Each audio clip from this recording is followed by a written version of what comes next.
दोस्तों US elections पूरे हो चुके हैं, वोटों की गिनती कंप्लीट हो गई है, रिजल्ट अनाउंस कर दिया गया है। जो बिडेन 294 वोटों के साथ जीत चुके हैं और इसी के साथ डोनाल्ड ट्रंप की करारी हार हुई है और अब 20 जनवरी को जो बिडेन अमेरिका के 46वें राष्ट्रपति के तौर पर शपथ लेंगे। लेकिन इसी के साथ डोनाल्ड ट्रंप ने कहा है कि वो इन परिणामों को नहीं मानते और इसके खिलाफ सुप्रीम कोर्ट जाएंगे। हालांकि इसके बहुत कम चांसेस हैं कि सुप्रीम कोर्ट चुनाव आयोग के इन परिणामों के खिलाफ कोई फैसला देगा, क्योंकि ट्रंप के पास चुनाव में धांधली होने के कोई ठोस सबूत नहीं है। वो बस हवाई बात किए जा रहे हैं कि धांधली हुई है, कोई सबूत पेश नहीं कर रहे हैं और इसीलिए अब ये पक्का है कि डोनाल्ड ट्रंप चुनाव हार चुके हैं। आप लोग इस वीडियो में ये जानेंगे कि कैसे डोनाल्ड ट्रंप का हार जाना एक अच्छी बात है भारत जैसे देशों के लिए। इस वीडियो को देखते रहिए, अगर पसंद आए तो इसे लाइक करके चैनल को सब्सक्राइब जरूर कर दीजिएगा।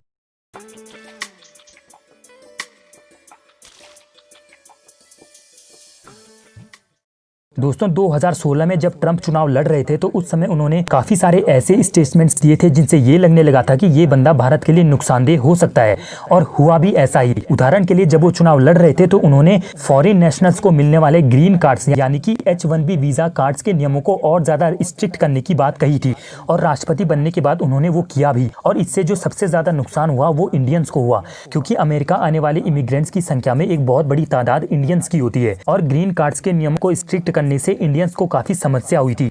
लेकिन अब जब ट्रंप चुनाव हार चुके हैं और जो बिडेन नया राष्ट्रपति बनने वाला है, तो जो बिडेन ने कहा है कि वो इन H1B वीजा के नियमों में ढील देगा और ये भारतीयों के लिए एक अच्छी खबर है। दोस्तों डोनाल्ड ट्रंप एक बहुत ही राष्ट्रवादी नेता था। राष्ट्रवादी इन द सेंस कि वो सिर्फ अपने देश के बारे में सोचता था, बाकी दुनिया जाए भाड़ में। ऐसे नेता अपने खुद के देश के लिए तो अच्छे हो सकते हैं, लेकिन दूसरे देशों के लिए ये बहुत ही नुकसानदेह साबित होते हैं। डोनाल्ड ट्रंप 2016 में जब चुनाव लड़ ही रहे थे तो उन्होंने एक नारा दिया था, मेक अमेरिका ग्रेट अगेन और बाय अमेरिका फॉर अमेरिका। इसका मतलब ये था कि अमेरिका का सामान खरीदो, अमेरिका के लोगों को नौकरी दो, बाहर के लोगों को अमेरिका में नौकरी मत दो। और जब वो राष्ट्रपति बने तो उन्होंने इन नीतियों को अपनाया भी। उन्होंने अमेरिका से बाहर जाने वाली कंपनियों पर हाई टैरिफ लगा दिया, यानी कि अगर कोई कंपनी अमेरिका से बाहर खुद को शिफ्ट करना चाहे तो उसे एक बहुत बड़ा अमाउंट टैक्स के रूप में देना होगा। और इससे भारत के प्रधानमंत्री नरेंद्र मोदी के मेक इन इंडिया कैंपेन को काफी तगड़ा झटका लगा था, क्योंकि जो कंपनियां अमेरिका से निकलकर भारत आना चाहती थी वो अब नहीं आ सकती थी। यहाँ से वहां जाने वाले लोगों के H1B वीजा पर तो रोक पहले से ही लगी हुई थी, और ऊपर से ट्रंप ने इन कंपनियों को भी बाहर जाने से रोक दिया था। मतलब ना तो यहाँ के लोग नौकरी करने वहां जा सकते थे और ना ही वहां की कंपनियां यहाँ आ सकती थी। मतलब नौकरी मिलेगी तो सिर्फ अमेरिकन को, बाकियों को मिलेगा ठेंगा। इसके साथ साथ 2018 में ट्रंप एडमिनिस्ट्रेशन ने भारत द्वारा एक्सपोर्ट किए जाने वाले 50 आइटम्स पर से ड्यूटी फ्री प्रिविलेजेस हटा दिए। यानी कि पहले जो हम इन आइटम्स को बिना ड्यूटी के अमेरिका में एक्सपोर्ट कर पाते थे, अब उन पर ट्रंप ने ड्यूटी लगा दी, यानी कि उन्हें अमेरिका में इंपोर्ट करने पर टैक्स बढ़ा दिया, और इससे भारत के एक्सपोर्ट को काफी नुकसान हुआ। अब ट्रंप तो बनता है ही बिजनेसमैन, पहले के जो राष्ट्रपति थे वो तो बड़े बेवकूफ थे, उन्होंने इम्पोर्ट को फ्री किया हुआ था। अब इससे भारत का तो फायदा हो रहा था पर खुद अमेरिका को नुकसान हो रहा था। पर ट्रंप चचा को तो अमेरिका को ग्रेट बनाना है, अमेरिका की इकोनॉमी बढ़ानी है, तो उन्होंने इन इंपोर्ट्स पर टैक्स लगा दिया और इससे भारत को काफी नुकसान हुआ।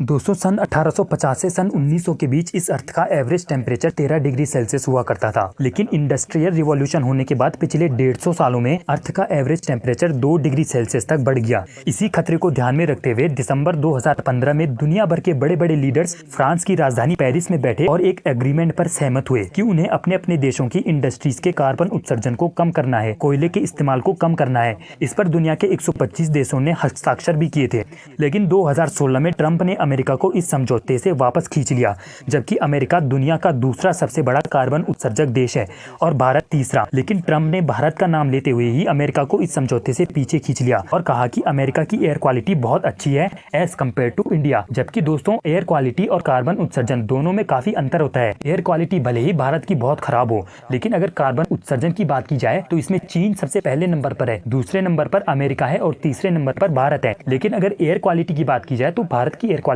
सबसे खराब है, इसमें कोई दो राय नहीं है। ट्रंप शायद कार्बन उत्सर्जन और एयर क्वालिटी दोनों को कंफ्यूज कर गए, दोनों अलग अलग चीजें हैं। लेकिन ट्रंप ने इस समझौते से भारत का नाम लेते हुए खुद को पीछे खींच लिया था और कहा था कि पेरिस अग्रीमेंट के नाम पर भारत जैसे गरीब देश अमीर देशों का सिर्फ पैसा खा रहे।